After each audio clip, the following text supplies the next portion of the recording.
Tiago, capítulo de número 2, nós leremos todo o capítulo, mesmo assentados, e nós falaremos sobre uma fé viva. Tiago, capítulo de número 2. Diz assim a palavra do Senhor: Meus irmãos, não tenhais a fé em nosso Senhor Jesus Cristo, Senhor da glória, em acepção de pessoas. Se, portanto, entrar na vossa sinagoga algum homem com anéis de ouro nos dedos, em trajos de luxo, e entrar também algum pobre andrajoso, e tratardes com deferência o que tem os trajos de luxo, e lhe disserdes: tu assenta-te aqui em lugar de honra, e disserdes ao pobre: tu fica ali em pé, ou assenta-te aqui embaixo do estrado dos meus pés. Não fizestes distinção entre vós mesmos, e não vos tornastes juízes tomados de perversos pensamentos? Ouvi, meus amados irmãos, não escolheu Deus os que para o mundo são pobres, para serem ricos em fé e herdeiros do reino que Ele prometeu aos que o amam? Entretanto, vós outros menosprezastes o pobre. Não são os ricos que vos oprimem, e não são eles que vos arrastam para tribunais? Não são eles os que blasfemam o bom nome que sobre vós foi invocado? Se vós, contudo, observais a lei régia segundo a Escritura, amarás o teu próximo como a ti mesmo, fazeis bem. Se, todavia, fazeis acepção de pessoas, cometeis pecado, sendo arguidos pela lei como transgressores. Pois qualquer que guarda toda a lei, mas tropeça em um só ponto, se torna culpado de todos. Porquanto, aquele que disse não adulterarás, também ordenou não matarás. Ora, se não adulteras, porém matas, vens a ser transgressor da lei. Falai de tal maneira, e de tal maneira procedei com aqueles que hão de ser julgados pela lei da liberdade. Porque o juízo é sem misericórdia para com aquele que não usou de misericórdia, a misericórdia triunfa sobre o juízo. Meus irmãos, qual é o proveito se alguém disser que tem fé, mas não tiver obras? Pode acaso semelhante fé salvá-lo? Se um irmão ou uma irmã estiverem carecidos de roupa e necessitados do alimento cotidiano, e qualquer um dentre vós lhes disser: ide em paz, aquecei-vos e fartai-vos, sem contudo lhes dar o necessário para o corpo, qual é o proveito disso? Assim também a fé, se não tiver obras, por si só está morta. Mas alguém dirá: tu tens fé e eu tenho obras, mostra-me essa tua fé sem as tuas obras, e eu com as obras te mostrarei a minha fé. Crês tu que Deus é um só? Fazes bem, até os demônios creem e tremem. Queres, pois, ficar certo, ó homem sensato, de que a fé sem obras é inoperante? Não foi por obras que Abraão, o nosso pai, foi justificado quando ofereceu sobre o altar o próprio filho Isaque? Vês como a fé operava juntamente com as suas obras. Com efeito, foi pelas obras que a fé se consumou, e se cumpriu a Escritura, a qual diz: ora, Abraão creu em Deus, e isso lhe foi imputado para a justiça, e foi chamado amigo de Deus. Verificais que uma pessoa é justificada por obras, e não por fé somente. De igual modo, não foi também justificada por obras a meretriz Raabe, quando acolheu os emissários e os fez partir por outro caminho? Porque assim como o corpo sem espírito é morto, assim também a fé sem obras é morta. Oremos ao Senhor. Bendito Deus, maravilhoso Pai, nós te somos gratos pelo texto que acabamos de ler, clamando ao Senhor que o Senhor aplique aos nossos corações. Oramos, Pai, clamando que o doce Santo Espírito ilumine o nosso entendimento, aclare as nossas mentes para que possamos entender a Tua palavra, que o Senhor possa, Senhor, falar aos nossos corações por meio do profeta da igreja que é Cristo. Seja Ele, Pai, a nos admoestar, nos exortar e nos consolar, para que vivamos à semelhança dele, tendo ele como nosso padrão, o nosso modelo, Pai, de conduta. Que de fato a nossa fé seja viva, seja operosa, seja conhecida dentre os homens, não para a nossa glória, mas para testemunho do Senhor, para a glorificação do teu santo nome. Que sejamos, Pai, de fato, luzeiros nesse mundo, sal nessa terra, para que o Evangelho seja conhecido através, Senhor, daquilo que cremos e daquilo que praticamos, Pai. Essa é a nossa oração, em nome de Jesus. Amém. Irmãos, nós olhamos no domingo passado para os versículos anteriores a esse texto. Olhamos para o capítulo 1, os versículos 16 a 27. E nós falamos sobre uma fé que testemunha, uma fé que é operosa, uma fé que torna Cristo conhecido através das nossas vidas. E nós aprendemos que a verdadeira religião, ela tem alguns aspectos bem importantes. O primeiro deles, ela tem uma visão correta sobre Deus. Ela é muito boa teologicamente falando. Ela é bíblica, ela é doutrinária. Há convicções muito claras a respeito das Escrituras e declarações bíblicas muito claras sendo manifestadas nas nossas vidas, porque nós as conhecemos muito bem. Mas nós também aprendemos que essa fé que é verdadeira, essa religião que é verdadeira, ela não tem apenas uma visão correta sobre Deus, ela recebe a sua palavra com obediência e manifesta entre os homens uma vida que foi verdadeiramente transformada. E isso nos trouxe 3 aplicações importantes no domingo passado. A primeira delas é que nós precisamos estudar a palavra de Deus. Nós precisamos, irmãos, examinar se a nossa visão sobre Deus é compatível com sua palavra. Às vezes nós achamos que conhecemos a Deus. Nós temos até mesmo, aparentemente, uma boa teologia, mas ela não é muito prática.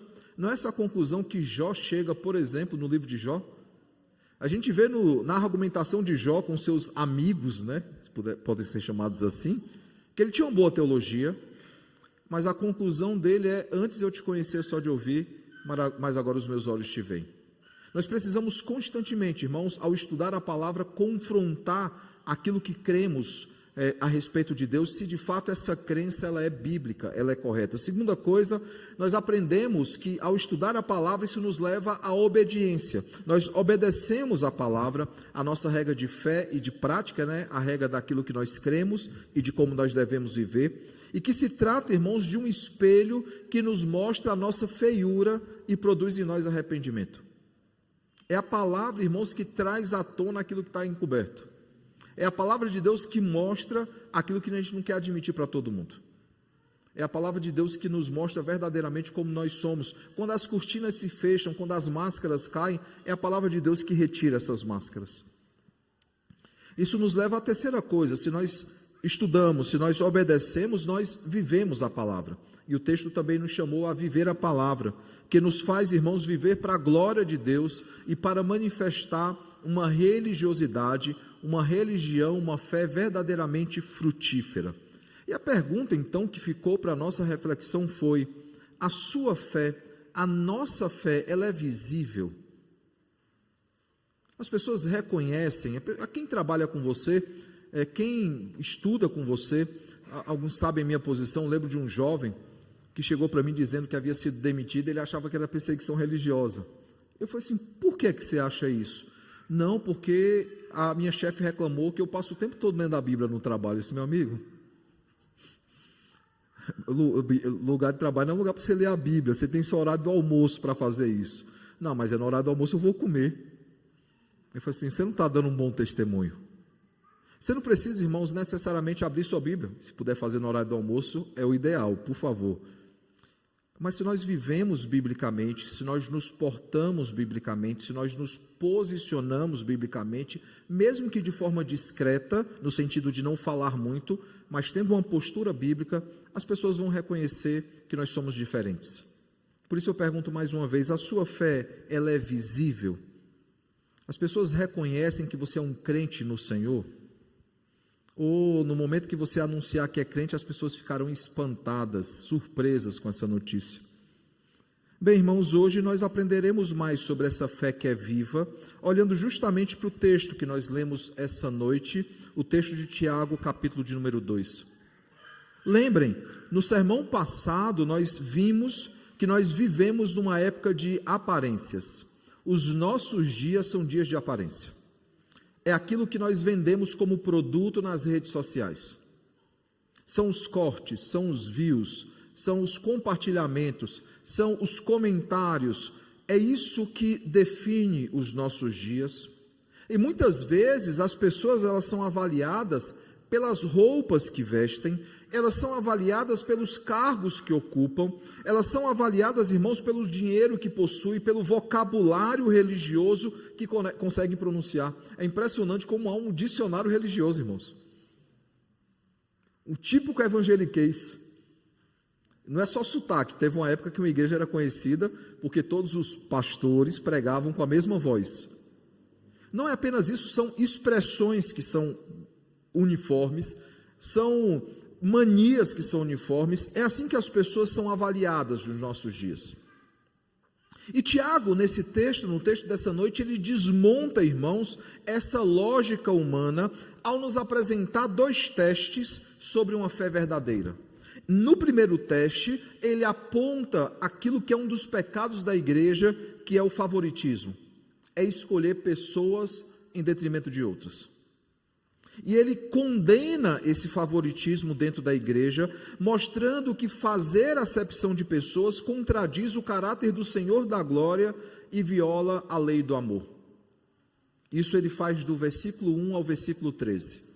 Na segunda metade desse texto, ele apresenta um outro teste, que é a respeito da classificação ou da avaliação da nossa fé, buscando perceber se a nossa fé ela é viva ou ela é morta. E para apresentar a argumentação contra a fé morta, ele vai falar que sem evidências práticas de obediência ao Senhor, essa fé ela não é viva. Porque para Tiago, irmãos, não basta você parecer religioso, não basta você professar doutrinas bíblicas, não, irmãos. A fé verdadeira, ela precisa ser vista.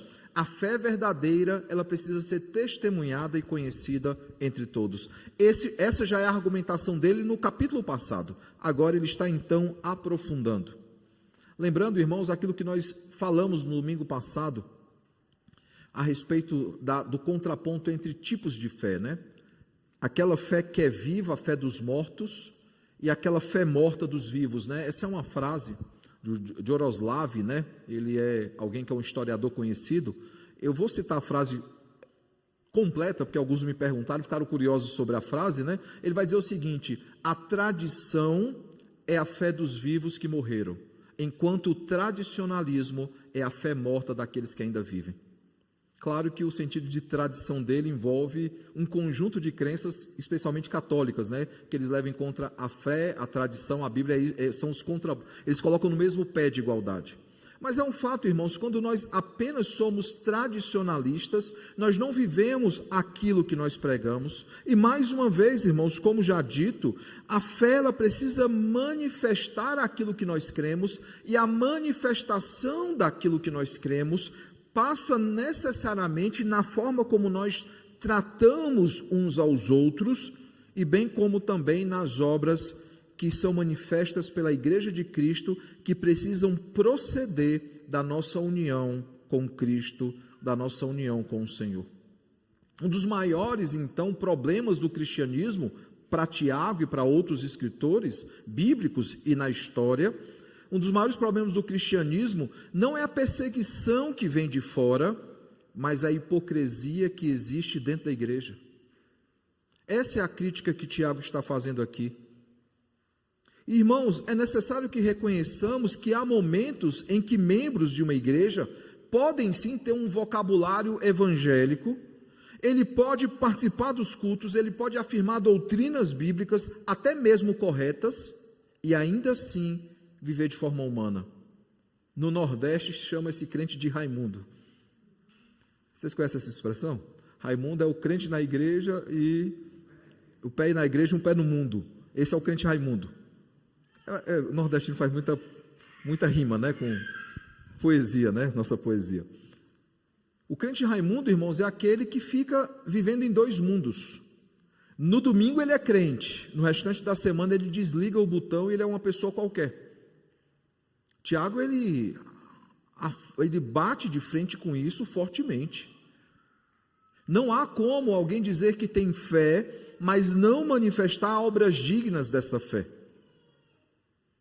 E nós veremos mais à frente, irmãos, e nós já vimos no domingo passado, ele já falou dos ricos, ele fala novamente nesse texto, nós veremos mais à frente, aqui ele já dá uma pista de por que a crítica dele a alguns ricos dentro da igreja. Ele vai aprofundar e vai dizer o seguinte: quem é que leva vocês aos tribunais? Quem é que tem oprimido vocês? Porque alguns ricos que frequentavam essa igreja e não tinham vida cristã alguma, eles escravizavam seus irmãos na fé. E aí Tiago diz assim: esse mesmo cara que acaba com a vida de vocês, que escraviza vocês, ele chega na igreja e vocês o tratam com pompa e destaque. Perceba que aqui ele está nos mostrando o seguinte, irmãos, que há pessoas que vivem na igreja, que cresceram, que estão na igreja desde que se entende por gente, e nunca foram verdadeiramente transformados pelo Evangelho. E Tiago, então, ele escreve esse capítulo 2 justamente para enfrentar este problema. O capítulo 1 de Tiago nós vimos que é um capítulo introdutório. Ele já pincela alguns dos temas que ele vai aprofundar nos demais capítulos, e depois no capítulo 2 ele começa então a bater nesses assuntos. No capítulo 1 nós vimos que ele argumenta que uma religiosidade verdadeira, uma religiosidade que é pura, ela não é baseada em apenas ouvir a palavra, mas praticar a palavra. Isso é Tiago 1:22.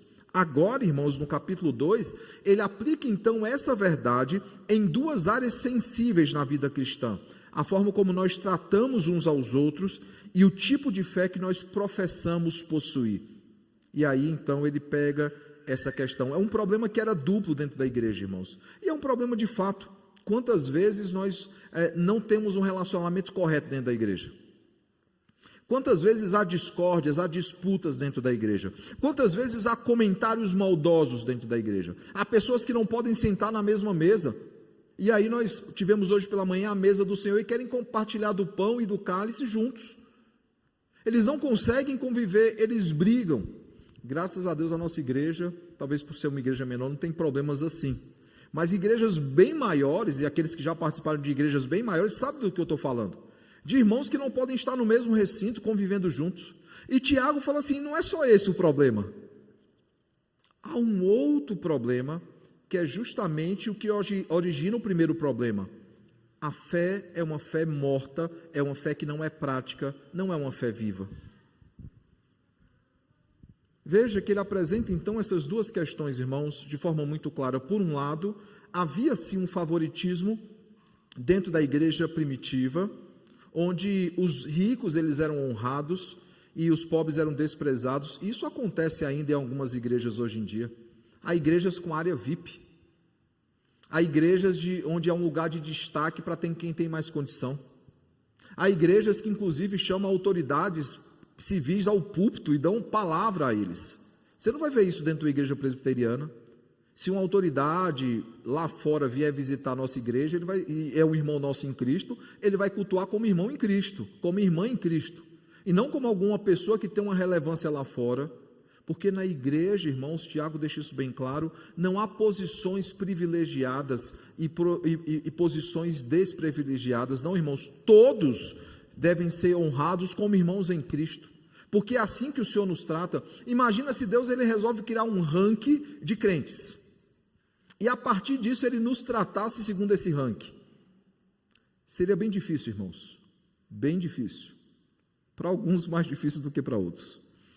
Por outro lado, se por um lado ele ataca então esse favoritismo, por outro lado, irmãos, ele também mostra aqueles que afirmavam ter fé, mas não apresentavam, irmãos, nenhuma evidência dessa obediência para com Deus. Assim, Tiago, ele nos conduz, irmãos, numa pergunta que é desconfortável, mas é extremamente necessária, e a pergunta é: a nossa fé, ela é apenas declarada ou ela é verdadeiramente demonstrada? Que tipo de fé nós temos? E para isso, então, para responder a essa pergunta, ele apresenta 3 argumentos, 3 características de uma fé viva.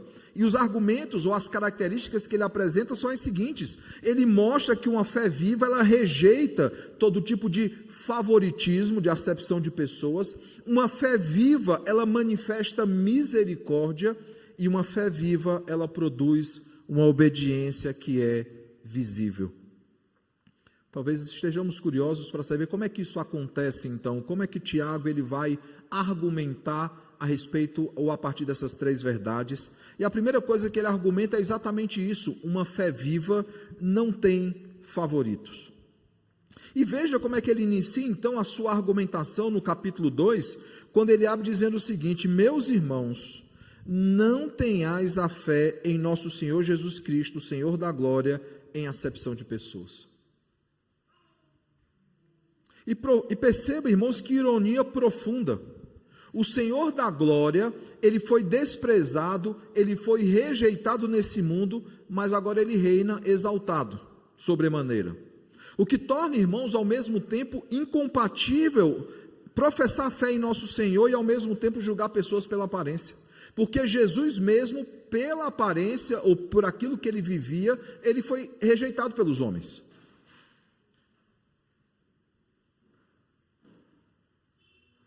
Então, é incompatível alguém que crê em Cristo, que não trata segundo os nossos pecados, mas segundo a sua muita misericórdia, você resolver então classificar pessoas por qualquer critério que seja.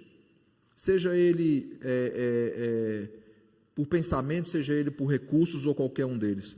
E aí ele nos traz então uma cena, irmãos, que é desconcertante. A cena que ele nos traz é um homem vestido com roupas, com trajes, roupas luxuosas, entra então na sinagoga, e ao entrar na sinagoga, ele recebe um tratamento. Ao mesmo tempo, entra um outro, que é pobre, que é mal vestido, e ele tem um outro tratamento.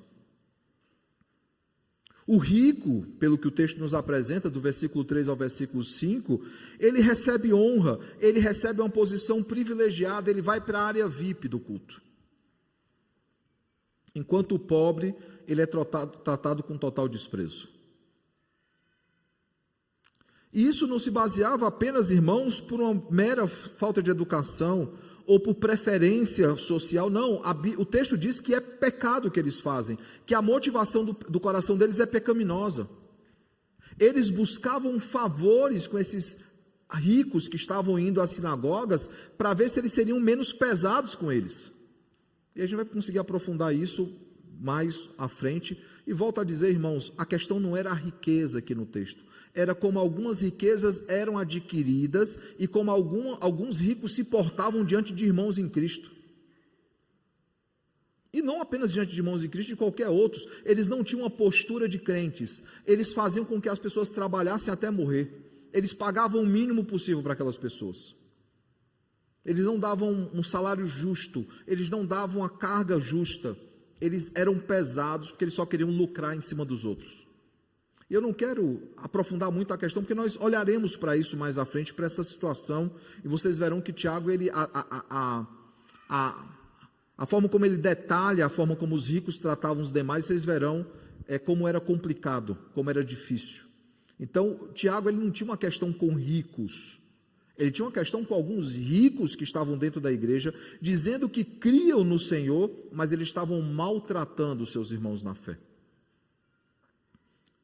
Esse recebe uma posição de honra, enquanto aquele que não tinha tanta condição, ele era colocado posto de lado. E veja o que é que Tiago diz aqui no versículo 4: não fizestes distinção entre vós mesmos e não vos tornastes juízes tomados de perversos pensamentos. Juízes por quê? Porque ao fazer acepção de pessoas, você está julgando aquela pessoa. Para separá-la em categorias, você precisa ter um critério. Sim ou não?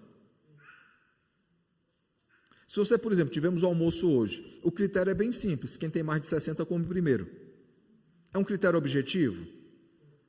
Se eu começo a mudar os critérios, isso torna-se ou não torna a acepção de pessoas? Sei lá, no dia eu resolvo trazer uma visita de gente, eu estou trazendo uma visita aqui, ele está com a família dele, vamos deixar ele comer primeiro. E eu nem estou entrando no mérito se devemos ou não fazer isso com visitantes. Perceba que eu estou criando um critério de acordo com cada pessoa. E quando nós criamos critério de acordo com cada pessoa, nós iremos ou não iremos julgar cada situação, de acordo com essas pessoas. Tiago, por isso, ele vai dizer o seguinte, No versículo 4, vos tornastes juízes tomados não de bons pensamentos, mas de pensamentos perversos.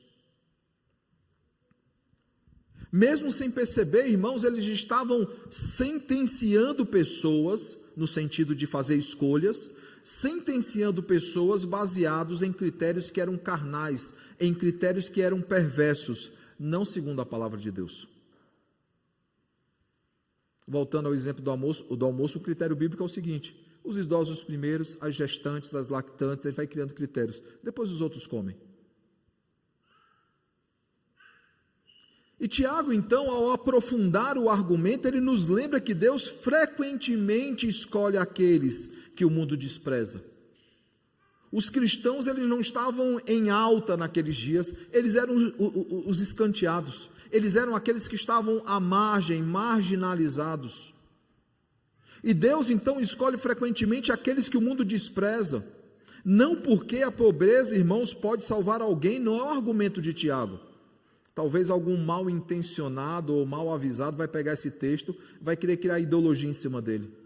Porque não é a intenção de Tiago argumentar isso. Ele não está dizendo, irmãos, que o pobre, ele é mais espiritual. Ele não está dizendo que a pobreza tem poder para salvar alguém. Não, irmãos.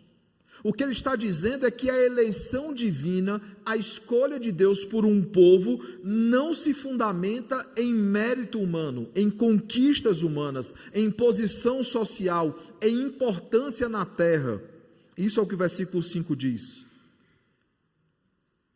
Deus, ele nos escolhe segundo a sua própria vontade, ele o faz como critério, o critério final, o ponto final, a riqueza celestial, porque essa é a verdadeira riqueza. Veja o versículo 5, ouvi, meus amados irmãos, não escolheu Deus os que para o mundo são pobres, para serem ricos em fé e herdeiros do reino que ele prometeu aos que o amam? Deus, irmãos, frequentemente escolhe os fracos para envergonhar os fortes. E demonstrar, irmãos, que a salvação pertence inteiramente à sua graça. Esse não é o problema do censo em Israel? Não é por isso que Davi ele é punido? O povo de Deus venceu muitas guerras, muitas batalhas, e nunca foi pela capacidade do exército, pelo tamanho do exército, eles venciam pela força do Senhor. O exército era muito maior e Deus dizia, vá ao encontro deles e lutem. Eles iam ao encontro e lutavam, eles venciam. Certa vez eles decidiram, eles fizeram as contas e chegaram à seguinte conclusão: o nosso exército é maior e nós vamos para a guerra. Se com o exército menor a gente ganhou, nós somos destros na batalha, habilidosos na batalha, com o exército maior, o nosso exército maior vai ganhar. Perderam. Aí Davi, no ápice da sua rebeldia contra Deus, ele decide fazer um censo, porque ele queria saber quantos soldados ele tinha para a guerra. E Deus o castiga por causa disso.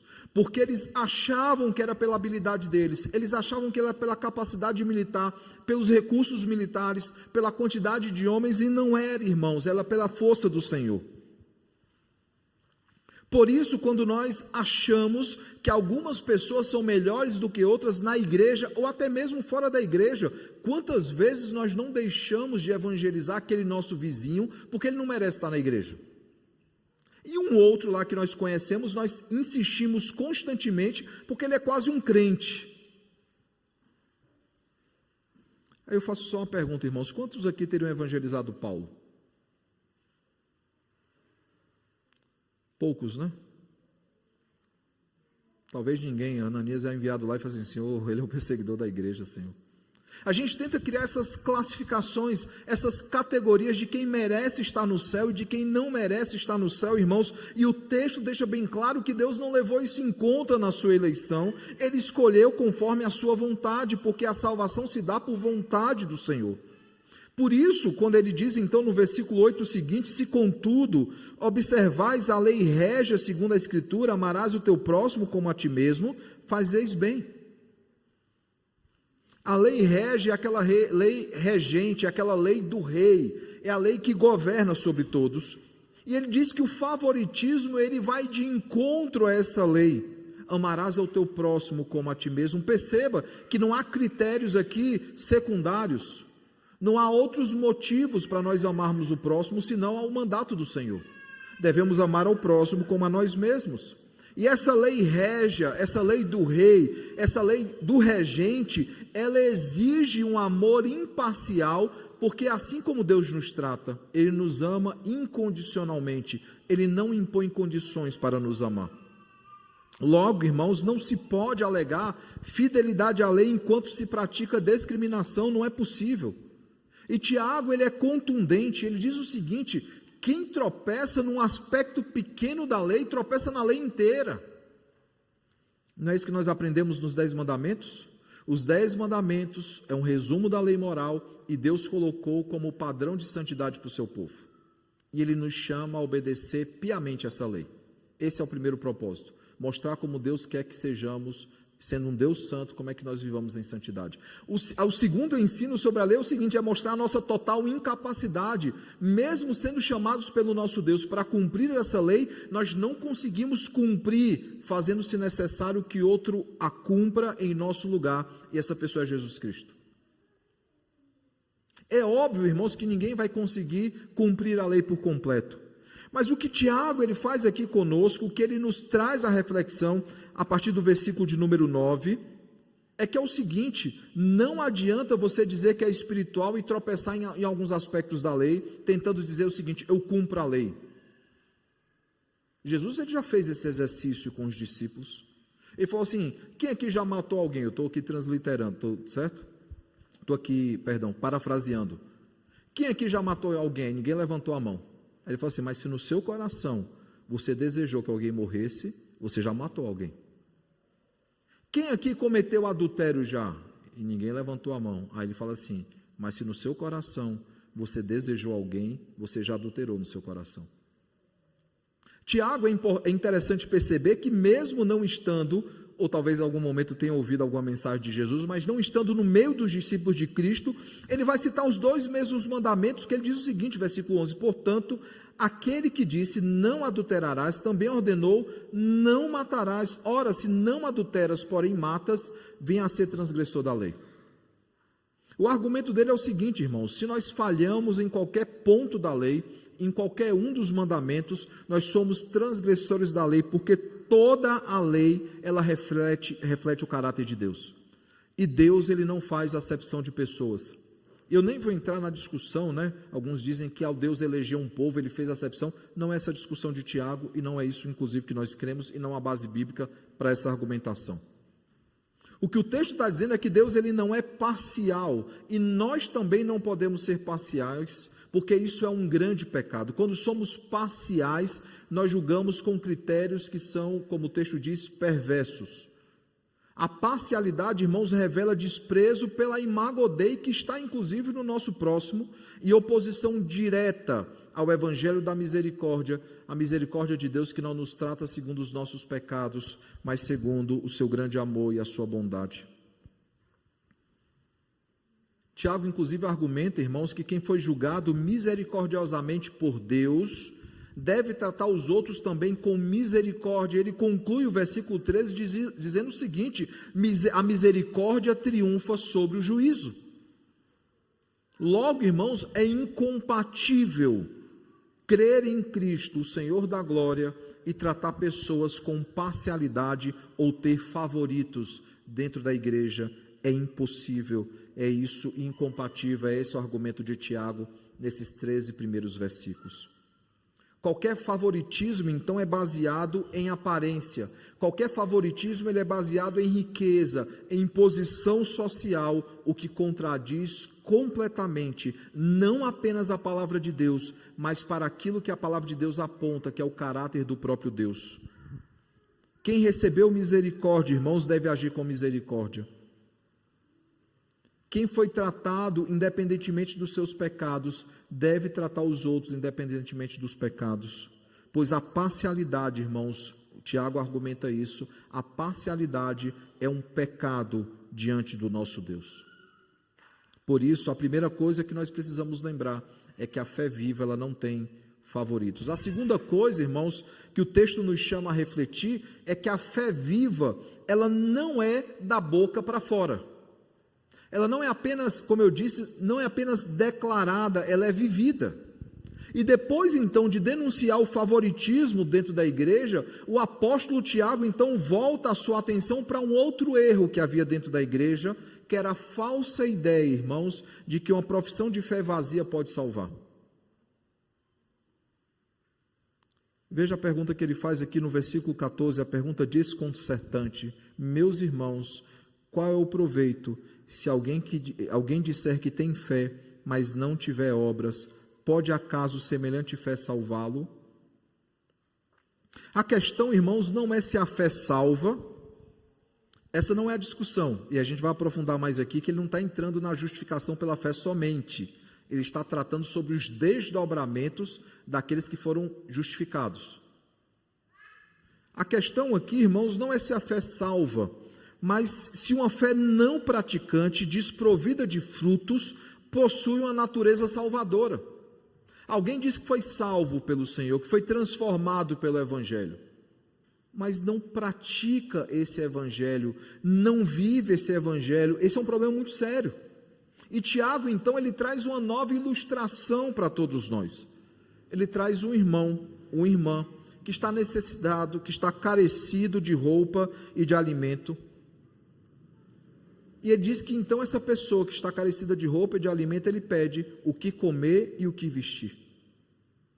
E a resposta então, daquela pessoa, aparentemente uma resposta piedosa, é o seguinte: ide em paz, aquecei-vos e fartai-vos.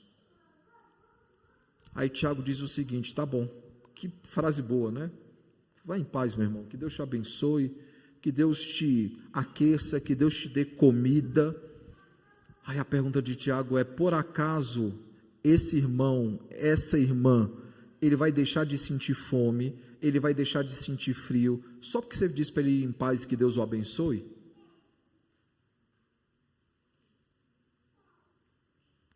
Tais palavras, irmãos, por mais que pareçam piedosas, elas são inúteis. A pessoa não deixou de passar fome, a pessoa não deixou de passar frio. Logo, irmãos, uma fé viva, ela produz, irmãos, frutos vivos. Uma fé que não produz amor e misericórdia é igualmente inútil. E é preciso aqui então comentar, né, que ele não está combatendo, Tiago, né, não está combatendo nem negando a justificação pela fé somente, aquilo que é exposto por Paulo em Efésios 2, em Romanos 1. Não, na verdade Tiago escreve bem antes disso. Bem antes disso, irmãos. Lutero, eu digo isso porque Lutero achava que a epístola de Tiago era uma epístola de palha. O próximo. Obrigado. Lutero dizia que a epístola de Tiago era um evangelho de palha ou uma epístola de palha. Por quê? Porque ele achava que Tiago estava contradizendo a Paulo. Por causa do texto de Efésios 2, 8 e 9, que diz que a fé não é por obras para que ninguém se glorie. Ninguém é salvo por obras. E na verdade, irmãos, eles estão dizendo a mesma coisa, porque Paulo em Efésios 2:10 diz o seguinte: pois somos feituras dele, criado em Cristo Jesus para as boas obras, nas quais Deus de antemão nos preparou para que andássemos nelas. A fé, ela não é, a salvação não se dá por meio de obras, mas alguém que foi verdadeiramente salvo manifestará obras dignas do Senhor. Eu gravei algumas aulas para o Mackenzie, Teologia Bíblica 2, e aí eu passo pelas cartas, né, pelas epístolas. E uma das aulas extras, né, que eu tive que gravar, e eu fiz propositalmente, porque eu tinha que trazer assuntos para gerar um debate, era o seguinte: Tiago, ele está contradizendo o Tiago do Concílio de Jerusalém, porque é o mesmo Tiago. E o Concílio de Jerusalém é muito claro, que a salvação não se dá por obras. Essa é a decisão do Concílio de Jerusalém. A salvação não se dá por obras, porque os judaizantes queriam impor práticas judaicas como meio de salvação. E é óbvio que Tiago ele é o mesmo aqui, o mesmo aqui nesse texto e no Concílio de Jerusalém, e ele não crê numa salvação por obras. Pedro vai dizer o seguinte, que os nossos pais, eles levaram um peso sobre si que eles não suportaram, que era uma tentativa de salvação por obras. Não, irmãos, não é isso que ele está defendendo. O que Tiago está defendendo é que as obras, elas são meio de santificação e devem manifestar a nossa salvação. E o ensino reformado, irmãos, sempre reconheceu essa verdade. Sempre reconheceu que nós somos justificados somente pela fé, mas a fé que justifica jamais permanece sozinha.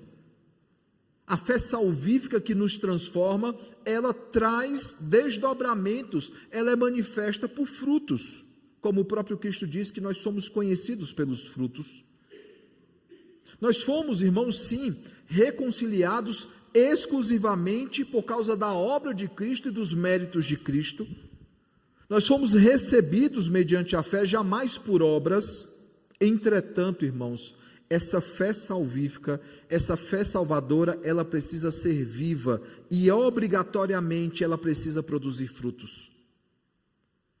Não existe, irmãos, um cristianismo sem frutos. Não existe um discípulo que não dá testemunho. Não existe, irmãos.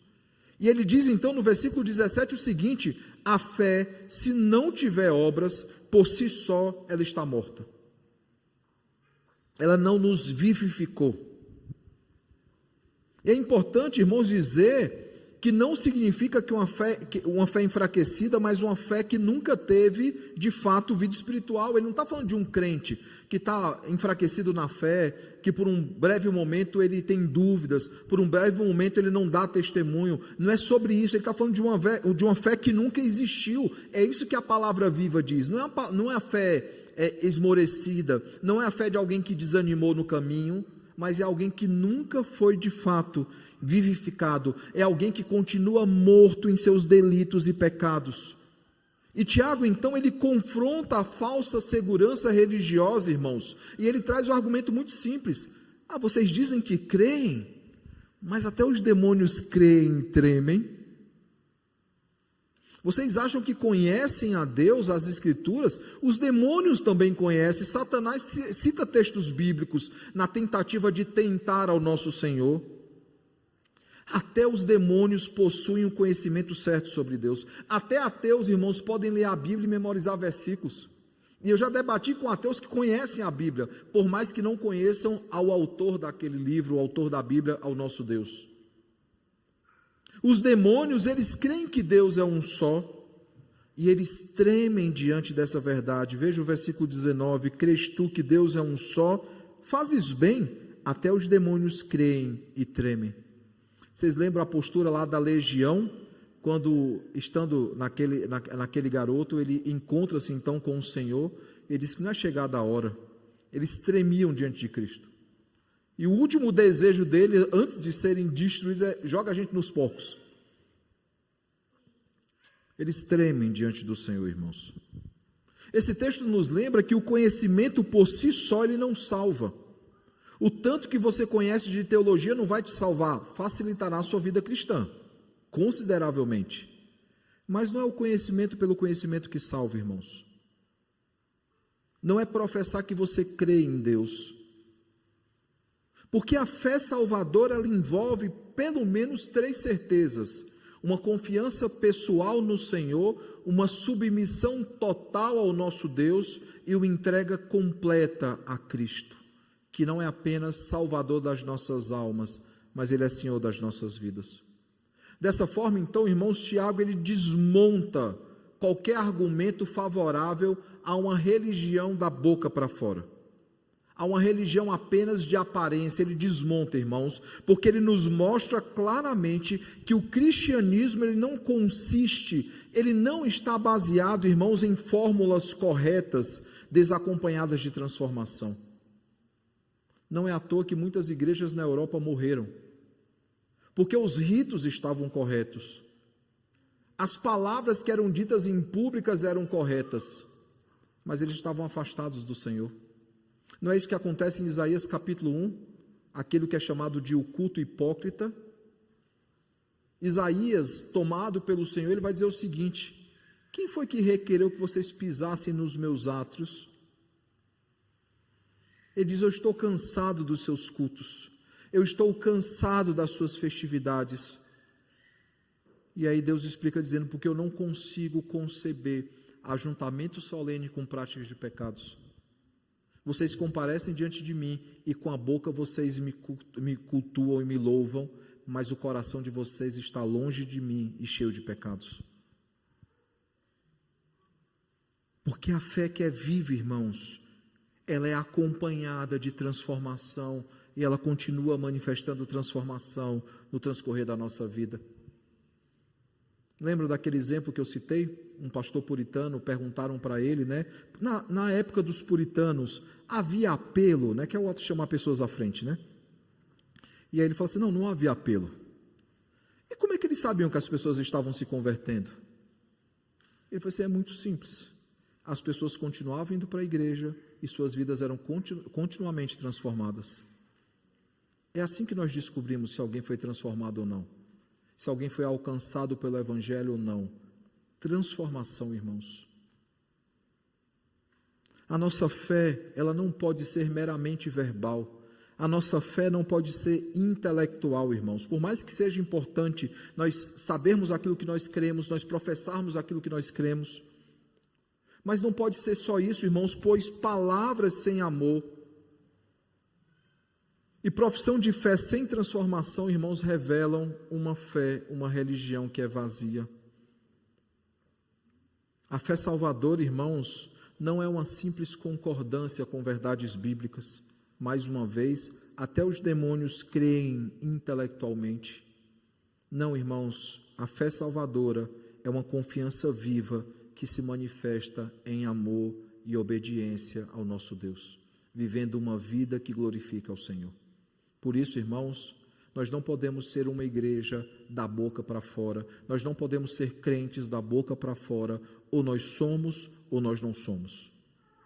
A terceira e última coisa, irmãos, se a fé viva, ela não manifesta favoritos, se a fé viva, irmãos, ela não é da boca para fora, uma terceira característica importante é que a fé viva, ela vai sempre manifestar frutos dignos do Senhor.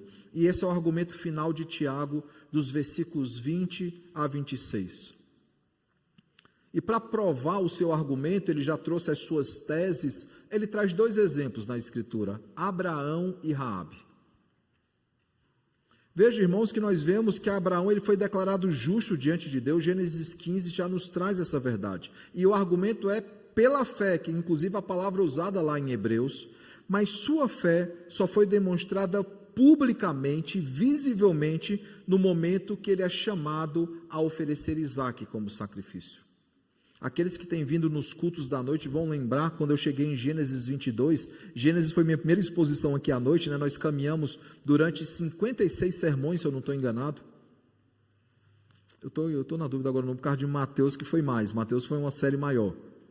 Eu não sei se os irmãos lembram, quando nós chegamos no capítulo 22 de Gênesis, no momento do que Deus pede Isaque como sacrifício, eu disse o seguinte: até agora nós vimos o Abraão sendo transformado, agora nós veremos o Abraão que nós conhecemos.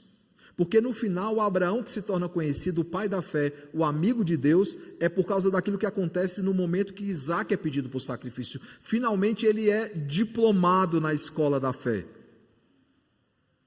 Antes, quem vê Abraão antes desse texto fica com raiva. Quem vê Abraão antes desse tempo fica decepcionado. É esse Abraão, o herói da fé, um dos heróis da fé? É esse Abraão, o pai da fé, aquele que é amigo de Deus? Finalmente, irmãos, no capítulo 22 nós conhecemos. E aí, o Tiago traz justamente esse argumento. E essa é a chave da passagem, irmãos. Veja o que é que Tiago diz, o versículo 21 a 22, já concluindo o seu argumento, ele diz o seguinte: não foi por obras que Abraão, nosso pai, foi justificado, quando ofereceu sobre o altar o próprio filho Isaque. E, gente, Abraão realmente achava que Deus poderia matar Isaque. É isso que Hebreus nos diz, que ele entrega Isaque como sacrifício, crendo que Deus, se quisesse matar o seu filho, iria ressuscitá-lo. 22, vês como a fé operava juntamente com as obras. Veja, Abraão ele não apenas cria, ele manifestava essa crença. Com efeito, foi pelas obras que a fé se consumou, e se cumpriu a Escritura, o qual diz: ora, Abraão creu em Deus, e isso lhe foi imputado para a justiça. Esse texto que é citado aqui é Gênesis 15, mas perceba que Deus, ao falar de Abraão em Gênesis 15, aquilo só vai se cumprir em Gênesis 22, décadas depois. Mas Deus já fala sobre o personagem que ele conhece. E percebe, irmãos, que ao usar o termo justificado, não é o mesmo sentido que Paulo usa para a justificação, e aqui é importante salientar isso. Paulo, irmãos, ele usa o sentido de justificação como um sentido de declaração de justiça, no sentido de ser comprovado que de fato aquela pessoa ela foi alcançada pelo Evangelho, ela foi livrada da punição eterna. Aqui Tiago ele fala sobre algo que é comprovado como verdadeiro crente, não é uma declaração judiciária, é uma declaração tácita no sentido de que ao olharmos então para aquele crente, nós sabemos que ele é um crente no Senhor. Por quê? Porque as suas obras manifestam isso. A sua obediência, irmãos, ela não conquistou a salvação. Abraão ser obediente não o tornou salvo por causa disso, mas evidenciou uma salvação, uma realidade já existente na vida de Abraão. Essa é a grande diferença entre aquilo que Tiago afirma e aquilo que Paulo afirma. Paulo afirma que a justificação é uma declaração de justiça relacionada a um tribunal que é posto e nós somos declarados justos por causa da obra de Cristo. Tiago já entende já de uma outra forma essa palavra, ele aplica como evidência de uma realidade que já existe. Nós cremos porque o Senhor nos transformou para crermos. O versículo 22, inclusive, vai falar sobre isso, né? Vês como a fé operava juntamente com as suas obras, com efeito, foi pelas obras que a fé se consumou. Que a fé, de fato, foi manifesta. Sua fé, a fé de Abraão, se consumou, isto é, mostrou-se madura, mostrou-se plenamente operante, tornando a justiça visível na prática. E Raabe, ela aponta para a confirmação do mesmo princípio. E vejam que personagens diferentes em vários aspectos. Abraão é hebreu, Raabe não é. Ela, ao que tudo indica, é uma mulher gentílica. Abraão é o grande patriarca, Raabe é a meretriz. Mas ambos apresentaram a mesma fé e provam o mesmo princípio. Mesmo sendo gentia, mesmo sendo tem crianças aqui, uma meretriz, improvável, irmãos, aos olhos humanos. Improvável aos olhos humanos. Mais uma vez, Raabe certamente,